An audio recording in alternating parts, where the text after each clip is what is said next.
Hello everyone, আসসালামু আলাইকুম। ইরানের কাছে আমেরিকা হরমুজ প্রণালীতে আত্মসমর্পণ করতে বাধ্য হয়েছে। গতকালকে ডোনাল্ড ট্রাম্প টুইট করে জানিয়েছে যে হরমুজ প্রণালীতে যে ব্লকেট তারা দিয়েছে ইউএস নেভি, সেটাকে তারা লিফট করবে বা তুলে নেবে। সত্যি বলতে, যদিও ট্রাম্প টুইটে উল্লেখ করেছে যে পাকিস্তানের অনুরোধে পাকিস্তানের মিডিয়েশনে এই সিদ্ধান্তটা নেওয়া হয়েছে, বাস্তব প্রেক্ষাপটে সেটা হচ্ছে আপনার ইরান বাধ্য করেছে আমেরিকাকে এই কাজটা করতে। কারণ ইরান স্পষ্ট জানিয়ে দিয়েছে যতদিন পর্যন্ত আমেরিকান ব্লকেট থাকবে ততদিন পর্যন্ত হরমুজ প্রণালী খোলা হবে না। এবং এটা কিন্তু সিজফায়ারের মধ্যে বেশ কয়েকবার ইরান উল্লেখ করেছে এবং সে তার জায়গাতে অনড় থেকেছিল। এবং ট্রাম্প শেষ পর্যন্ত অনেক ধরনের কথা বলে যে হরমুজ প্রণালী একদম ওরা গিয়ে ওপেন করে দিবে, হরমুজ প্রণালীতে অভিযান চালাবে, পৃথিবীর বিভিন্ন দেশের কাছে ধর্ণা দিয়ে বা পা ধরে তারা বলেছিল যে তোমরা হরমুজ প্রণালীতে আসো, আমাদের সাথে যুদ্ধ করো। প্রত্যেকটা জিনিসে ওরা ব্যর্থ হয়েছে এবং শেষ পর্যন্ত হরমুজ প্রণালী খুলে দিতে বাধ্য হয়েছে বা ইরান বাধ্য করেছে। এর ফলে যেটা হবে, হরমুজ প্রণালীতে ইরানের একক আধিপত্য অলরেডি প্রতিষ্ঠা হয়ে গেছে এবং এটা কন্টিনিউ থাকবে। এবং ইরান স্পষ্ট করে দিয়েছে যে হরমুজ প্রণালী যদি তারা খুলেও সেটা অবশ্যই অথরিটি থাকবে ইরানের কাছে। এবং ইরান অলরেডি আপনার ওদের পার্লামেন্ট এটা পাশ করে ফেলেছে যে হরমুজ প্রণালী তাদের অধীনস্থ হয়ে থাকবে এবং হরমুজ প্রণালীর যাবতীয় দেখভাল হতে শুরু করে সব কিছু ওরাই করবে। এবং টোল আদায়ের ক্ষেত্রে আলাদা তারা একটা অথরিটি ফর্ম করে দিয়েছে বা গঠন করে দিয়েছে, যেন হরমুজ প্রণালীর নিরাপত্তা হতে শুরু করে টোল আদায় হতে শুরু করে হরমুজ প্রণালীর প্রত্যেকটা জিনিস যেন ওই অথরিটি দ্বারা নিয়ন্ত্রিত হয়। এর ফলে আপনার ইরানের ইকোনমিতে, এবং এখানে মাঝখানে আরেকটা কথা বলে রাখি, হরমুজ প্রণালীতে কিন্তু এককভাবে আপনার যে টোল আদায় হবে সেটা ইরান একা নিবে না, তার কিছু অংশ আপনার ওমানকে ভাগ দেওয়া হবে এবং ওমান এতে সম্মতি জানিয়েছে। এর ফলে দুই দেশের অর্থনীতিতে ব্যাপক পরিবর্তন আসবে এবং ইরানিয়ান নেশন গত 48 হইতে 50 বছর ধরে যে একটা চাপের মধ্যে ছিল অর্থনৈতিক অবরোধের কারণে বা ইকোনমির কারণে, সেটা কিন্তু অনেকটা রিকভারি করবে। কারণ ধারণা করা হচ্ছে হরমুজ প্রণালীতে বাৎসরিকভাবে ইরান প্রায় $80 বিলিয়ন পর্যন্ত আপনার টোল আদায় করতে পারবে। এর বাইরে তো আপনার ওদের তেল বিক্রির ক্ষেত্রে নানান ধরনের ফ্যাসিলিটি থাকবেও। দ্যাট মিনস আপনি জাস্ট চিন্তা করেন, জাস্ট ইমাজিন করেন ইরানের ইকোনমি কোন জায়গায় গিয়ে পৌঁছবে যদি দ্রুততার সাথে তারা এই জিনিসগুলো বাস্তবায়ন করতে পারে। এই ব্লকের তুলে দেওয়া এবং মার্কো রুবিয়া গতকাল আপনার একটা প্রেস কনফারেন্স করে জানিয়েছেন, যদি এটা হাস্যকর একটা বিষয়, যে ওরা বলেছে যে এখন দায়িত্ব হচ্ছে হরমুজ প্রণালী খোলা জাতিসংঘের। জাতিসংঘ যদি এইটা খুলতে না পারে তাহলে এক ধরনের এটাকে জাতিসংঘের ব্যর্থতা হিসেবে কাউন্ট করা হবে। চিন্তা করে দেখেন, যারা জাতিসংঘের কোনো লকে তোয়াক্কা করে না, ইসরায়েল এবং আমেরিকা, তারাই বলছে জাতিসংঘকে এক ধরনের একটা আপনার এটার লাইবিলিটি নিতে, যেটা পুরোপুরি হাস্যকর। গত পরশু দিন লাস্ট আপনার চেষ্টা হিসেবে আমেরিকা বেশ কয়েকটা অ্যাটেম্প নিয়েছিল। তার মধ্যে একটা হচ্ছে আমেরিকা তার কয়েকটা ডেস্ট্রয়ার এবং সাথে করে আপনার বেশ কিছু এয়ারক্রাফট একজন আরেকজনকে দিয়ে আপনার হরমুজ প্রণালীর দিকে আগাচ্ছিল নিরাপত্তা নিয়ে।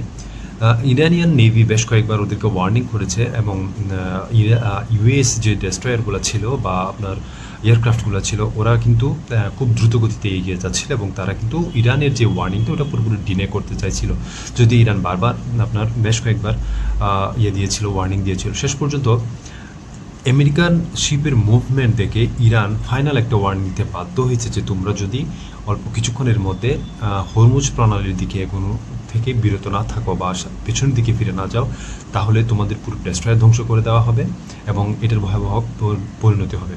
এবং শেষ পর্যন্ত আমেরিকান শিপ বাধ্য হয়েছে আপনার গালফ অফ ওমানে বা অ্যারাবিয়ান সিতে ফিরে যেতে। তারা আরেকটি অ্যাটেম্পট নিয়েছিল যে এরকম ফ্রান্সের একটা শিপে করে বেশ কিছু আপনার আমেরিকান ট্রুপস সামনের দিকে এগোচ্ছিল। ওই পুরা ফ্রান্সের যেই শিপটা ছিল, ওই শিপটাকে ইরান এককভাবে পুরোটাই ডিস্ট্রয় করে দিয়েছে। কারণ তারা প্রথম থেকেই এই ফ্রান্সের যে শিপের মুভমেন্ট তারা খেয়াল করছিল এবং তারা বুঝতে পারছিল যে এখানে নিশ্চয় কোনো একটা গোলযোগ চলছে। এবং আমেরিকা চেয়েছিল যে তাদের ট্রুপস দ্বারা ওখানে একটা কাইন্ড অফ সার্ভে করতে, যে কীভাবে নেক্সট তারা এখানে হামলা করতে পারবে বা কীভাবে ওটা ইমপ্লিমেন্ট করতে পারবে। ওই সার্ভেটা তারা করতে চেয়েছিল এই ফ্রান্সের যে আপনার শিপ আছে ওইটার থ্রুতে। মজার বিষয় হচ্ছে সিজফায়ার চলাকালীন সময় থেকে, যখন থেকে পিস টক শুরু হয়েছে তখন থেকে আপনার আমেরিকান দাবিগুলো কমতে কমতে কমতে কমতে এখন বলা হচ্ছে নেগোসিয়েশনের টেবিলে এক পৃষ্ঠায় মাত্র আপনার নেগোসিয়েশনের যেই সংলাপগুলো ওগুলো এসে পৌঁছেছে। দ্যাট মিনস আপনি চিন্তা করে দেখেন, এটা কিন্তু পাকিস্তান থেকে বলা একটা কথা। আপনি চিন্তা করে দেখেন, প্রথম দিকে ওরা কিন্তু অনেকগুলা পেপার নিয়ে যেত বা অনেকগুলা পেপার, প্রস্তাবের পেপার একজন আরেকজনকে দিত। এখন কমতে কমতে এটা একটা মাত্র পেপারে এসে পৌঁছেছে, যেটা খুব একটা গুড একটা মুভ হিসেবে চিন্তা করা যায়। এবং মজার বিষয় হচ্ছে হরমুজই এখন আমেরিকার কাছে একমাত্র আপনার সাবজেক্ট হিসেবে পরিণত হয়েছে। এতদিন পর্যন্ত তারা যেটা বলেছিল যে কোনো নিউক্লিয়ার ওয়েপন ইরান ব্যবহার করতে পারবে না, তাদের নিউক্লিয়ার যে ইয়েগুলো আছে, ইউরেনিয়ামগুলো আছে, সেই ইউরেনিয়ামগুলো জমা দিতে হবে, তারপরে আর নানান ধরনের শর্তে জর্জরিত করেছিল ইরানকে। যদিও ইরান তাদের একক শর্ত যেগুলো ছিল 10টা পয়েন্ট, ওই পয়েন্টগুলোতে এককভাবেই ইরান অনড় ছিল এবং ইরান সম্ভবত এই অনড় থাকার ফসল এখন পেতে শুরু করেছে। আমি আগেও বলেছিলাম যে ইরানের কাছে নিউক্লিয়ার ওয়েপন থেকেও বড় ওয়েপন রয়েছে, সেটা হচ্ছে আপনার হরমুজ প্রণালী। হরমুজ প্রণালী এমন একটা জায়গা বা ইরানের এমন একটা তাস বলতে পারেন, তুরুপের তাস, যেটা দ্বারা পুরো পৃথিবীকে, এন্টায়ার ওয়ার্ল্ডকে নাড়িয়ে দিতে পারে, এবং সেটাই ইরান করিয়ে দেখিয়েছে। এবং এটার ফলে সত্যি বলতে আমেরিকা নিজেও খুব ব্যাপকভাবে আপনার ক্ষতিগ্রস্ত হয়েছে। আমেরিকার ব্যারেল প্রতি অয়েলের দাম প্রায় $6 গিয়ে পৌঁছেছে, যেটা ইতিহাসের প্রথমবারের মতো বলা হচ্ছে। এবং এত বেশি বাজে সিচুয়েশনের মধ্যে আমেরিকা কখনো পড়েনি। এবং আমি আমার পরিচিত কিছু ভাই ব্রাদারের কাছ থেকে শুনেছি যে আমেরিকার অবস্থা আসলে খুবই খারাপ এবং ওখানকার মানুষের জীবনযাত্রার মান ব্যাপকভাবে ফল করেছে। সে যাই হোক, আপনার এখন আমেরিকার যেই অবস্থা বোঝা যাচ্ছে, তারা যে কোনোভাবে হরমুজ স্ট্রেট ওপেন করা এবং হচ্ছে আপনার যে কোনোভাবে এই ওয়ারকে থামানোর ব্যাপারে তারা সর্বোচ্চ চেষ্টা করে যাবে। পাশাপাশি তারা কিন্তু আবার যুদ্ধেরও প্রস্তুতি নিয়ে রাখছে, যদি কোনো ধরনের আপনার রিটেলিয়েশনে পুনরায় যুদ্ধে নামতে হয়, সেটার প্রস্তুতি তারা নিয়ে যাচ্ছে। তাদের বিভিন্ন ধরনের ট্রুপস এবং যুদ্ধ সরঞ্জামগুলা মিডল ইস্টে মোতায়েন করার মাধ্যমে। তবে এতটুকু ক্লিয়ার হয়ে গিয়েছে আমেরিকা এবং পুরা পৃথিবী যে একক আধিপত্য আমেরিকা এতদিন ধরে মিডল ইস্ট বা পৃথিবীর বিভিন্ন জায়গায় খাটিয়েছিল, সেটা অলরেডি আপনার ডেস্ট্রয় হতে শুরু করেছে এবং সম্ভবত এটি ইরানের হাত দিয়ে হবে। এবং সামনের মিডল ইস্টে আপনার ইরান, চায়না এবং রাশিয়ার যে ব্লকটা আছে, তারাই লিড দিবে। এটা আরও বেশি ক্লিয়ার হয়ে গিয়েছে আব্বাস আরাকচির গত কয়েকদিন আগেই চায়না সফরে, তিনি সম্ভবত এখনও চায়নাতে রয়েছেন।